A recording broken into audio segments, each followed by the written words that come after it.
बऱ्याच व्यावसायिकांचे आम्हाला फोन येतात आणि बऱ्यापैकी सगळ्यांचं एक म्हणणं असतं की आमचा व्यवसाय नवीन आहे, तर आत्ता आम्ही डिजिटल मार्केटिंग करावं का, आम्हाला तेवढा स्कोप मिळेल का.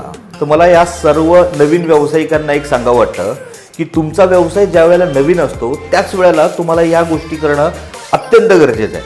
कारण एकदा तुमचा व्यवसाय सुरू झाला विदाऊट डिजिटल मार्केटिंग आणि एका स्टेजला आल्यावर तुम्हाला समजायला लागलं की आत्ता आपल्याला बिझनेसमध्ये अपेक्षित ग्रोथ मिळत नाही आहे, तर त्यावेळेला तुम्ही डिजिटल मार्केटिंगकडे वळायला लागता. पण त्यावेळेला कंडिशन अशी असते की तुमच्याकडं एकतर प्रॉफिट कमी झालेला असतो, तुम्ही एक टेन्शनमध्ये असता की माझा व्यवसाय अजून अपेक्षेप्रमाणे वाढत नाही आहे.